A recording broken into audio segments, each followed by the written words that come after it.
अल्लाह कुरान मजीद में फरमाता रदियल्लाहु अन्हुम व रदू अन्हु। कुरान मजीद का फैसला है कि नबी पाक सल्लल्लाहु अलैहि वसल्लम आपके सहाबा जितने हैं उन सब से अल्लाह राजी है। इस अनहुम में अबू बकर की अलीफ से लेकर हजरत अली की ये तक बशमूल सुफियान और मुआविया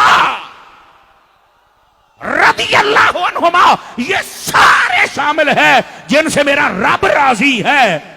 तो मैं फिर कह लेता हूं अल्लाह करके समझ आ जाए, ओए रब राजी है, रब के बंदे तू राजी क्यों नहीं होता है?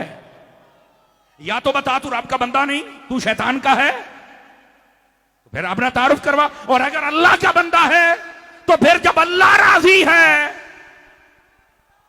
मसले को समझिए मेरे भाई, इसकी हसासियत और इफादियत और शान आजमत को समझिए मेरे भाई।